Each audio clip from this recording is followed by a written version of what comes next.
বলুন আমাদেরকে এখানে আসার তৌফিক দিয়েছেন কে? এখান থেকে কেউ ওলি হয়ে বাড়ি ফিরে যাবেন, আর কেউ চোর হয়ে যাবেন, ঠিক কিনা? কেউ আসবে জুতা চুরির জন্য, আর কেউ জান্নাত খোঁজার জন্য। আপনি কি খুঁজতে এসেছেন একমাত্র আপনার ব্যাপার, আর কেউ জানে না, ঠিক কিনা? আপনার অন্তরে আমার অন্তরে কোথায় কি আছে এটা জানেন কে? আল্লাহ। এই কথা আমার না আল্লাহ? জবান খুলতে হবে। জবান কি? জবানটা খুলে দিন আপনার অন্তরে এখানে আসার জন্য যে আহ্বান আছে, যে ইচ্ছা জাগিয়ে দিয়েছেন, তার নাম কি? আল্লাহ। মা আতাকুমুর রাসূল। আল্লাহ রাব্বুল আলামিন পবিত্র কোরআনুল কারীম 28তম পারা 2 নম্বর পৃষ্ঠার মধ্যে সুন্দর করে বলে দিলেন, তোমরা যদি 2 জন থাকো, সেখানেও একজন ব্যক্তি আছেন, তার নাম কি? আল্লাহ। এই মাহফিল কারা করাতে চান, কারা বাধাতে চান, যিনি জানেন তার নাম কি? আল্লাহ। আরো জোরে। বন্ধুরা আমার, বাবারা আমার, যেখানে 2 জন আছে সেখানেও একজন আছেন, তার নাম কি? যেখানে 3 জন আছেন, ওয়ালা সালাসাতুন, যেখানে 3 জন আছে সেখানেও একজন আছেন, তার নাম কি? ওয়ালা রাবিআ, যেখানে 4 জন আছে সেখানেও একজন আছেন, তার নাম কি? ওয়ালা খামসা, যেখানে 5 জন আছে সেখানেও একজন আছেন, তার নাম কি? ওয়ালা আদনা মিন যালিকা ওয়ালা আকসারা ইল্লা হুয়া মাআহুম, যদি এর মধ্যে একজনও হয় অথবা তার চাইতে একজন ব্যক্তি যার পা নাই, 2টো হাত নাই, 2টো চোখ নাই, আমরা বলতে পারি ল্যাংড়া, কানা, লুলা, কিন্তু তার একটা অন্তর আছে। ওই অন্তর দিয়ে যেই ব্যক্তি মনে মনে কি পরিকল্পনা করে সেটাও যিনি জানেন, জবান বন্ধ রাখবেন না, তার নাম কি? তাহলে এখানে আপনারা আজকে এসেছেন কেন, এটা জানেন কে? এখান থেকে কি নিয়ে যাবেন সেটাও জানেন কে? নিয়তটা সহি করে নিন।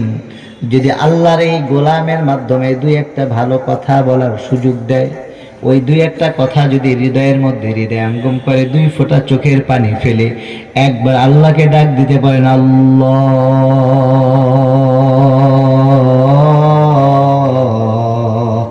এইভাবে আল্লাহকে একবার যদি ডাক দিতে পারেন, ওই ডাকে যদি আপনার চোখের পানি পড়ে যায়, এইখান থেকে ফেরেশতাগুলো আল্লাহর আরশে আজিমে চলে যাবে। সুবহানাল্লাহ পড়েন। আরশে আজিমে গিয়ে আল্লাহর আরশের দরজাগুলো টোকা দিতে থাকবে। সুবহানাল্লাহ পড়েন। আরশে আজিমে গিয়ে দরজা টোকা দিবে, আল্লাহ বলবেন, ফেরেশতা তোমরা কেন ডাকো? বলবে, আল্লাহ, এইমাত্র দুনিয়ার মধ্যে একটা মাহফিল শেষ হওয়ার আগে আগে আমরা এসেছি। হাদিস থেকে বলছি, এটা বানানো কোনো ঘটনা নয়, কোনো আওয়াজ নয়, ওয়াজ করছি, হাদিস থেকে বলছি। এখান থেকে মাহফিল শেষ হওয়ার আগে আগে একদল ফেরেশতা, আমি আয়াত নাম্বার বলবো, পৃষ্ঠা নাম্বার বলবো, একজন খালি খুলে বের করবেন, দেখবেন মিলে কিনা। একদল ফেরেশতা এখান থেকে আকাশে চলে যাবে। আকাশে চলে গিয়ে ওই ফেরেশতাগুলো আল্লাহর দরবারে ডাক দিয়ে বলবে, আল্লাহ। আল্লাহ বলবেন, কি রে, কেন ডাকো? বলবে, আল্লাহ, দুনিয়ায় একদল মানুষ দেখে এসেছি, একটু পর পর ইয়াহমাদুনাক, তোমার শুকরিয়া আদায় করে। সুবহানাল্লাহ।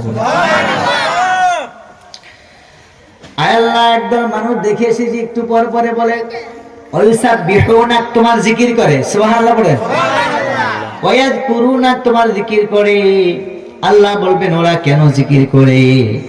ফেরেশতারা বলবে, আল্লাহ, ওরা তোমার ভয়ে জিকির করে, তোমার জান্নাত চায়। আল্লাহ বলবেন, হাল রাউহা, ওরা কি এই জান্নাত কি দেখেছে কিনা? বলবেন, না, আল্লাহ দেখে নাই। আল্লাহ বলবেন, তাহলে ওরা কেন ডাকে? বলবে, আল্লাহ ক্ষমার জন্য ডাকে, জাহান্নামের ভয়ে ডাকে। ফেরেশতা বলবে, তাহলে ওরা কি হাল রাউহা, ওরা কি জাহান্নাম দেখেছে নাকি? বলবে, না, দেখে নাই।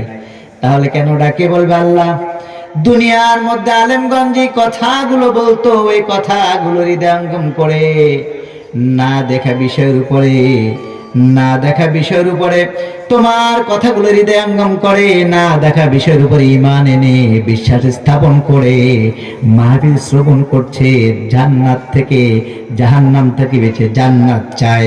আল্লাহ বলবেন, যারা আমার না দেখা বিষয়ের উপরে ওয়াবিল আখিরাতি হুম ইউকিনুন,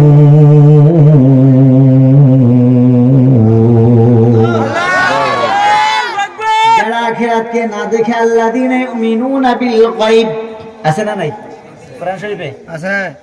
আল্লাযীনা ইউমিনুনা বিল গায়ব 1 নাম্বার পারা সূরা বাকারা প্রথম সূরা 1 নাম্বার পারা 2 নাম্বার আয়াত আল্লাহ বলেন যালিকাল কিতাবু লা রাইবা ফীহি হুদাল লিল মুত্তাকিন